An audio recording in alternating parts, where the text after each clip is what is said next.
প্রতিদিন তো আমার ডেইলি রুটিনটা আপনাদের সাথে শেয়ার করে থাকি যে আমি কি করি না করি সারা দিন। তো আজকে ডেইলি রুটিনই শেয়ার করব, কিন্তু আজকে মর্নিং রুটিনটা আপনাদের সাথে শেয়ার করব। প্রতিদিন প্রায় ওই 8:30 বা 8টার থেকে বেশিরভাগ ব্লগটা শুরু করি। তো আজকে ব্লগটা শুরু করেছি, এখন মিনিমাম ওই 5টা মতো বাজবে। Everyone, good morning. আবারও স্বাগত আমার একটি নতুন ভিডিওতে। আশা করি সকলে খুব ভালো আছেন আর সুস্থ আছেন, আর আমরাও বেশ ভালো আছি। আজ হলো বুধবার, আর বললামই তো এখন ওই 5টা মতো বাজছে। এখন থেকেই আজকের ব্লগটি আমি শুরু করছি। আশা করছি আজকের ব্লগটি আপনাদের ভালো লেগে থাকবে, কারণ আজকের ব্লগটা শুধুমাত্র মর্নিং রুটিন। সত্যি কথা বলতে এটা যে আমার প্রতিদিনের মর্নিং রুটিন তা কিন্তু নয়। এটা আমার সামটাইমস মানে মাঝে মধ্যে যদি ওই মাটারে যায় তবেই আমার এই রুটিনটি পড়ে। তাছাড়া এই সকালের বাসি পাটারে মাই বেশিরভাগ সেরে নেয়। তো আজকে মাটি গিয়েছে, তো আমাকে এই কিছুক্ষণ আগে ডেকে গেল। মিনিমাম 4:45 বা 50 ওই রকম বাজবে, তখনই আমাকে ডেকে পড়ে গেল, বললো খেপি একবার উঠে যা, কারণ একটু পরে ঘোষ আসবে দুধ নিতে। তো মা আমাকে বাসি পাট সারতে বলেনি, কারণ জানে যে সোনা মা উঠে পড়বে আমি উঠলেই। তো সেই কারণে মা বললো দুধটা এলে একবার শুধু ঘোষকে দুধটা দিয়ে দিবি। তো আমি বললাম ঠিক আছে, তুমি না হয় যাও। তো মা যাওয়ার পরে আমিও উঠে পড়েছি, জানেন তো। আর ঘুম আসেনি, কারণ মা তো বাড়িতে নেই, আর মাঠ গেলে তো দেরি হবেই। তো সেই কারণে ওই যে বাসি ঝাঁটটিও দিয়ে নিলাম প্রথমে উঠি। তারপর দাঁড়ান বাসি ঝাঁটাটি ভালো করে ধুয়ে নিয়ে চলে আসি। আবার এই মুহূর্তে না বৃষ্টিও নামিয়ে দিয়েছে। এই বৃষ্টিটা যখন তখন নামিয়ে দিচ্ছে, এত বিরক্ত লাগছে। তো যাই হোক, দাঁড়ান এই বাসি ঝাঁটাটি ধুয়ে ভালো করে রেখে দিই। ওইদিকে বালতি করে জল নিয়ে আসি, নাতা দিতে হবে তো। এরপরে এতটা পরিমাণেই জলটা নামিয়েছে, মাথাতে যদি এই গামছাটা না দিই তাহলে তো ভিজেই যাব পুরো। তো সেই কারণে মাথাতে গামছাটিও দিয়ে দিয়েছি। আমা এখনো পর্যন্ত ওঠেনি, ওকে কিছুক্ষণ আগে ব্রেস্ট ফিডিং করিয়ে এলাম। হয়তো একটু দম ধরে ঘুমাবে বা কী করবে তা কিন্তু আমি জানি না। তো যাই হোক, দাঁড়ান কলপাড়েতে জলটা নিয়ে এইখানে রাখি আপাতত। ওই গোয়াল থেকে অল্প মতো গোবর আনি। গোবর না আনলে তো নাতা দেওয়া যাবে না, যেহেতু মাটির ঘর আমাদের। ওই রান্না পিঁড়েটাই তো নাতা দেবো। এখানে আমাদের তরকারি পাতি ভাত মানে হিসেলটা রাখা হয়, ওইখানেও অল্প পরিমাণে নাতা দিতে হয় মা বলে। তো সেই কারণে বিশেষ করে অল্প পরিমাণে গোবর দেবো। খুব একটা বেশি গোবর দেবো না, খুব একটা বেশি গোবর দিলে দেখতে ভালো লাগবে না, আর কেমন একটু খোল মতো উঠে যায়। তো সেই কারণে অল্প পরিমাণে নাতাটা দেবো। তো এই দরজাটা মোটেও লাগছিল না। তো যাই হোক, কেয়ার করে দরজাটা বন্ধ করে এক প্রকার গোবরটা নিলাম। তবে একটু অন্ধকার লাগছিল, একটু ভয় লাগছিল, আর কিছু নয়। বাইরেটা যতই পরিষ্কার লাগুক, গোয়ালের ভিতরটা অনেকটাই অন্ধকার লাগছিল। তো এতটা পরিমাণে জল নামিয়েছে, এই কিচকিচনিতে কিচ্ছু করতে ভালো লাগছে না। মনে হচ্ছে চুপচাপ বসে পড়ি, কিন্তু কিছু তো করার নেই। মা নেই যেহেতু, কাজগুলো তো সেরে রাখতে হবে। আমি যদিও জানি যে শাশুড়ি মা এসে আমাকে কোনো কিছুই বলবে না, তবুও আমার তো একটা কর্তব্য বলে জিনিস আছে। মা যদি 6:30টার সময় এসে পড়ে এই সব কিছু কাজ বাগায়, তাহলে দেখতে কেমন লাগবে বলুন। আর মায়েরও তো হয়রানি বলে আছে, মাঠ থেকে এসে আবার যদি বাসি পাট সারতে হয়। তো সেই কারণে বিশেষ করে ভাবলাম সোনামা যখন ঘুমিয়েই রয়েছি, পাটটা না হয় সেরেই ফেলি, ও উঠলে আবারও চলে যেতে হবে। তো যতটুকু পারি কাজটা এগিয়ে রাখার চেষ্টা করছি। প্রথমে ওই কোণাতে যে আমাদের হিসেলটি রয়েছে ওইটি ভালো করে নাতা দিয়ে দিয়েছি। তারপরে এই রান্নাঘরটিও ভালো করে নাতা দিয়ে দিচ্ছি। এই রান্নাঘরটা আমাদের এতটা পরিমাণে ছোট, নাতা দিতে এতটাই অসুবিধা হয় কি আর বলবো। প্রত্যেকটা জায়গা তো ভালো করে নাতা দেওয়াই যায় না। তো দাঁড়ান কোপারটা একটু ভালো করে সরিয়ে নাতাটা দিয়ে দিই। আর এই ধারের কোপারটার কাছে আবার নুনটা রয়েছে, ভালো করে আবার নাতাও দিতে পারছি না। তো যাই হোক, যতটা পেরেছি ভালো করে দেওয়ার চেষ্টা করেছি। নাতা খুব একটা দিতে হয় না, তো সেই কারণে বেশ ভালো মতো নাতা টানতে খুব একটা পারি না। মা আরে প্রত্যেক দিন দেয়, তো মাদের নাতা যখন টানে মনে হয় দেখেই যায়। তো কি আর করা যাবে, আমরা অতটা তো ভালো পারবো না, তবুও যতটা পারবো কাজ চালানোর মতন হয়ে যাবে। আর এখনও পর্যন্ত বাসি কাপড় আজাড়েনি, কারণ বাসি কাপড় আজাড়ে নিলে তো আবার কাপড়টা চেঞ্জ করতে হবে, যেহেতু বাসি ঘর ঝাড় দিচ্ছি নাতা দিচ্ছি। তো সেই কারণে বিশেষ করে কাপড়টা চেঞ্জ করিনি। রাত্রের বেলায় ওই নাইটিটি পরে শুয়েছিলাম, ওই নাইটিটি পরেই বাসি পাটগুলি সেরে নিচ্ছি। তারপরে একেবারে না আজকে ভাবছি বাসি প্যান্ট জামাগুলি কেচে পরে তারপরে কাপড়টি চেঞ্জ করব। এখন প্রায় দিনই এইটাই করে থাকি আমি। প্রতিদিন এই নাইটিটি পরে বাসি প্যান্ট জামাগুলি পরিষ্কার করে নিই, তারপরে ওই শাড়িটি আজাড়েনি। কারণ দু রকমের সুবিধা হয় জানেন তো, এই বাসি নাইটিটিতে যদি জামাগুলি কাচাকুচি করি তাহলে বাসি জামা কাপড়গুলি একেবারে কাচাকুচিও করা হয়ে যায়, আর টাটকা কাপড়টা তাহলে ভিজে যায় না। আমার কাচাকুচি করতে করতেও অল্প করে করে শাড়িটি ভিজে যায় জানেন তো, তাহলে সেটি আর হয় না। তো সেই কারণে এখন বেশিরভাগ দিনই ওই বাসি জামা কাপড় পরেই বাসি জামা কাপড়গুলি কাচাকুচি করে নিই। তো যাই হোক, এইদিকে আমার প্রায় হয়ে এসেছে, আর ওইদিকে তো জলটা থামছেই না। ভাবছি কি করে কাচাকুচি করব না করব, কারণ আমাদের তো যেমন তেমন সোনামায়ের পাপার অনেকগুলোই কাচতে হতো। তো যাই হোক, এই দিকটা পুরোটাই নাতা দেওয়া কমপ্লিট হয়ে গিয়েছে। ওইদিকে মেরুলিটি রয়েছে, মেরুলিটিও ভালো করে ঢাকিয়ে নিই, কারণ অনেকটাই বেলা হয়ে গিয়েছে। তো জলটা পড়ছে বলে মনে হচ্ছে কোনো বেলায় হয়নি, কিন্তু এখন মিনিমাম ওই 5:30 পৌনে 6টার মতো হয়তো বেজে গিয়েছে। যদি মেঘটা পরিষ্কার থাকতো হয়তো এতক্ষণ রোদ্দুরও উঠে যেত। তো যাই হোক, চলুন নাতারা ধুয়ে নিয়ে চলে আসি। আমাদের নাতার বালতিটা ওই রান্নাঘরের যে সিঁড়িগুলি রয়েছে, ওই ভাঙা সিঁড়িগুলিতেই থাকে। তো সেই কারণে নাতার বালতিটা একেবারে ধুয়ে এই ধারকেই নিয়ে চলে আসবো।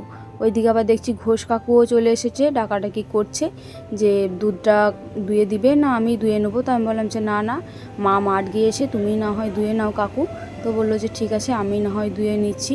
তো দাঁড়ান, ওইদিকে আমি জলটা নিয়ে আসি, এরপরে চা দুধ গরম সব কিছু করতে হবে। তো তার আগে জলটা নিয়ে আসি, তারপরে না হয় ঘোষ কাকুর কাছে যাব, দুধটা না হয় দেখে নেবো। আর আজকে না পুজোর জন্য বলেছে মা যে দুধ রাখতে, আজকে হয়তো অমাবস্যা পুজো রয়েছে, সেই কারণে মা বলেছে 1 গ্লাস মতো দুধ রাখতে। দাঁড়ান, ওইদিকে জেঠিমাও রয়েছে, জেঠিমাকে শুধিয়ে নিই যে কতটা মতো দুধ রাখবো। তো এই কারণে জেঠিমাকে শুধলাম যে জেঠিমা কতটা মতো দুধ রাখবো। জেঠিমা বললো ওই 1 গ্লাস মতো রাখবি, তাহলেই হবে। ওইদিকে ঘোষ কাকু দুধ নিয়ে চলে গিয়েছে, তবে আমি দুধটা দিইনি জানেন তো। ওই যে জলটি আনলাম, তারপরেই সোনামা উঠে পড়েছিল। তো সোনামার পাপা ডাকছিল যে ওকে একবার ঘুমটা পাড়িয়ে দিয়ে যাও, ওর এখনও চোখে ঘুমটা রয়েছে। তো একবার মতো ব্রেস্ট ফিডিং করালাম, তারপরে আবারও ঘুমিয়ে পড়লো।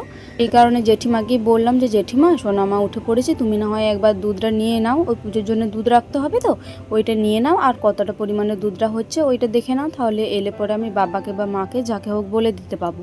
এখন মিনিমাম ওই 6টা মতো বেজে গিয়েছে জানেন তো। এই দুটো মতো কাজ সারতেই 1 ঘন্টা পেরিয়ে গেল, নিমেষের মধ্যে যেন টাইমগুলো পেরিয়ে যাচ্ছে। ওইদিকে দুধটাও ফুটে এসেছে, দাঁড়ান দুধটা বন্ধ করে দিই, আর চাটা চাপালাম, চাটা না হয় ততক্ষণকে হতে থাক। আজকে দুধ খুব একটা বেশি পরিমাণে নেই দেখছি, কারণ কালকে বিকালে দুধটা কম দিয়েছিল একটু গরুতে। মা বলছিল যে দুপুর দিকে বা বিকাল দিকেই হয়তো বাছুরটা একটু খেয়ে নিয়েছিল দুধটা, সেই কারণে একটু কম পরিমাণে দিয়েছিল। তো যাই হোক, একটু অল্প পরিমাণেই আজকে চাটাও করেছি। ওই মিনিমাম 5 থেকে 6 কাপ মতো জল দিয়েছি, ওই জলে দুধে মিশিয়ে ওই 5-6 কাপ মতো দিয়েছি। তো যাই হোক, চাটা ফুটে এসেছে, এরপরে একটু মতো ফুটোই তাহলেই বন্ধ করে দেবো। একটু মতো না ফুটলে চাটা খুব একটা খেতে ভালো লাগে না। তো দাঁড়ান, এই একটু মতো ফুটে গিয়েছে, এরপরে না হয় বন্ধ করে দিচ্ছি। ওইদিকে দেখি সোনামা উঠে পড়লো নাকি। এই সবে মাত্র বাসি কাজ কমপ্লিট হলো, এখন মিনিমাম ওই 6টা 6-এর মতো বাজছে। তো বৃষ্টিটা আবারও বাড়াচ্ছে। ভাবলাম যে আজকে অনেকগুলোই কাছাকাছি করবো, কারণ প্রত্যেকদিন ভাবছি বৃষ্টি হবে আর কাছাকাছি করতে রেখে দিচ্ছি। বিশেষ করে আজকে সোনামায়ের পাপার ওই বাড়িতে যেগুলো জামা প্যান্টগুলো পরে থাকে, ওগুলো মিনিমাম ওই জবে থেকে বাদল হয়েছে না, খুব একটা বেশি কাছাকুচি করা হয়নি জানেন তো। আজকে অনেকগুলো কাছাকুচি করা ছিল, আমি তো সব রেডিও করে নিয়েছি রাত্রের থেকে। আমি রাতে শোয়ার সময় সব রেডি করে রাখি যে সকালে কোনগুলো কাছাকুচি করবো না করবো। তো এই যে সকাল থেকে আবারও বৃষ্টি নামিয়ে দিয়েছে, দেখবেন কতটা জোরে বৃষ্টি নামিয়েছে, একদম ঝমঝমিয়ে বৃষ্টি নামিয়ে দিয়েছে। মনে তো হচ্ছে না যে আজকে আর কাচাকুচি করতে পারবো, তবে সোনামায়ের আর আমার বাসি জামা কাপড়গুলো তো কাচাকুচি করতেই হবে, ওগুলো তো আর কিছু করার নেই, ওগুলো তো আর কোথাও রাখা যাবে না। তবে সোনামায়ের পাপারগুলো ভাবছি আজকে আর কাচাকুচি করবো না, না হলে শুকাবে না তো, আর না শুকালে না বর্ষাকালে একটা কেমন যেন একটা স্যাঁতস্যাঁতে গন্ধ ওঠে।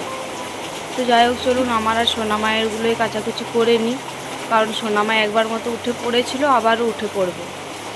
আর ওই যে দেখুন কবুতরগুলো কি সুন্দর নিজেদের বাসায় বসে রয়েছে, ওরা বৃষ্টিটা এনজয় নিচ্ছে না বৃষ্টিটাকে ভয় পাচ্ছে, কিছু বুঝতে পারছি না। তো যাই হোক, চলুন কাচাকুচিটা সেরে নিই, তারপরে আপনাদের সাথে দেখা হচ্ছে। দুধ গরম আর চাটা করে পরে বাড়িতে গিয়েছিলাম, দেখলাম যে না, সোনামা এখনও পর্যন্ত ঘুমিয়েই রয়েছে, প্রচণ্ড পরিমাণে ঘুমোচ্ছে জানেন তো। বাবা আর মেয়ে মিলে এত সুন্দর ঘুমাচ্ছে, তো বললাম ঠিক আছে, ওরা না হয় ততক্ষণকে ঘুমোক, আমি না হয় এদিকে কাচাকুচি করে নিই, কারণ এখন আকাশটা প্রচণ্ড পরিমাণে পরিষ্কার করেছে জানেন তো। ওই 5 মিনিটের মধ্যে জলটা ঝমঝমিয়ে এলো, আবার চলেও গেল, দেখে তো মনে হচ্ছে রোদ্দুর দেবে। তো সেই কারণে বিশেষ করে সোনামায়ের পাপার কটা মতো জিনিসও নিয়ে চলে এসেছি।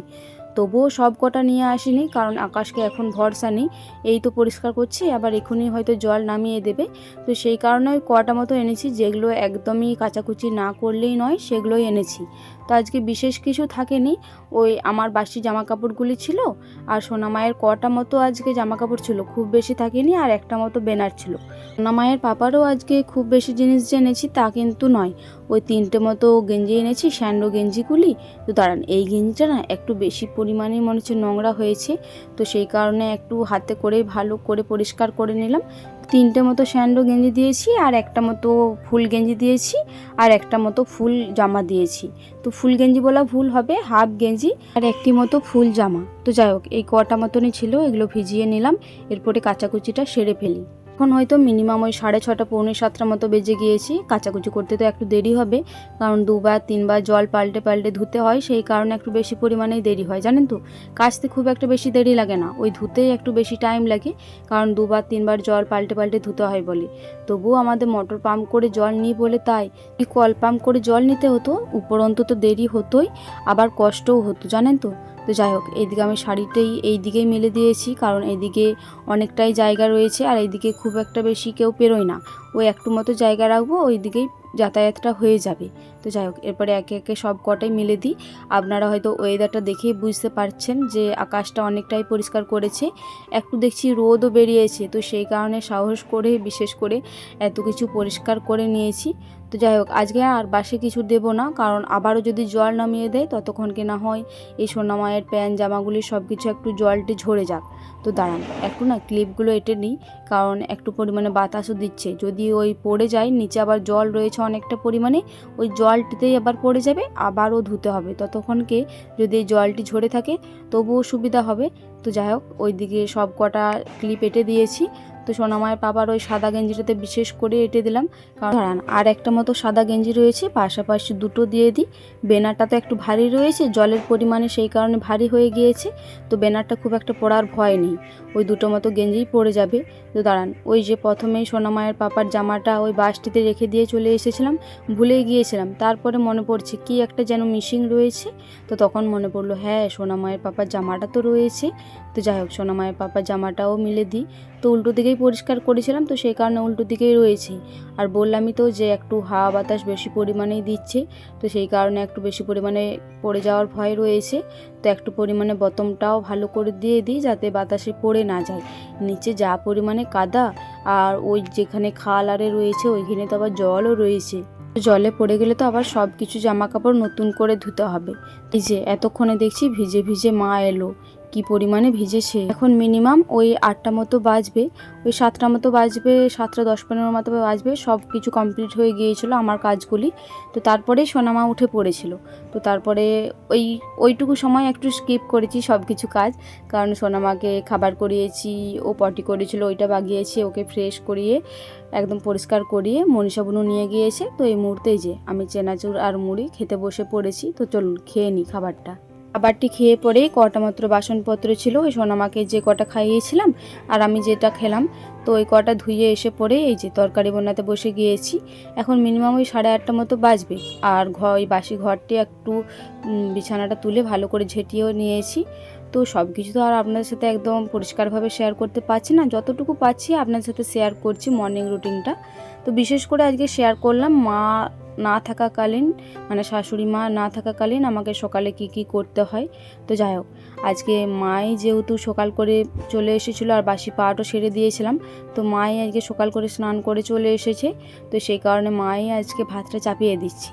তো মা যখন ভাতটা চাপাচ্ছে, ঠাকুমারও আজকে শরীরটা খারাপ দেখলাম, ঠাকুমাকে বললাম যে তোমাকে বসতে হবে না, ঠাকুমা বললো দুজনে মিলেই বনিয়ে এনে, তাহলে তাড়াতাড়ি কাজটা হয়ে যাবে, এক্ষুনি না হলে তোর মেয়েটা কাঁদবে। তো আমি সেই কারণে বিশেষ করে আর বারণ করলাম না। আর ওইদিকে দেখুন, ঠাকুমা আবার দেখছি হাতটা কাটিয়েছে, তো কি আর বলবো, বারণ করলাম তবুও শুনলো না।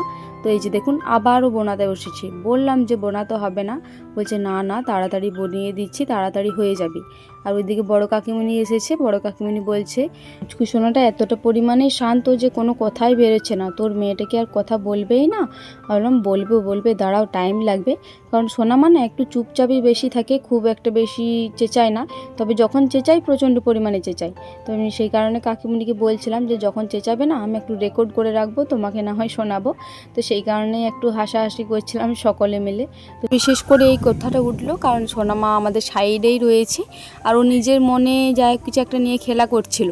তো সেই কারণে বললো যে যেটি নিয়ে খেলা করবে না চুপচাপ বসে থাকে বল। আমি বললাম হ্যাঁ সেটা ঠিক, ও চুপচাপ যেটি নিয়ে বসে থাকবে একদম চুপচাপ থাকবে, কোনো কান্নাকাটিও করবে না আর কোনো আওয়াজও করবে না। তো সেই কারণে বিশেষ করে কথাটা উঠছিল।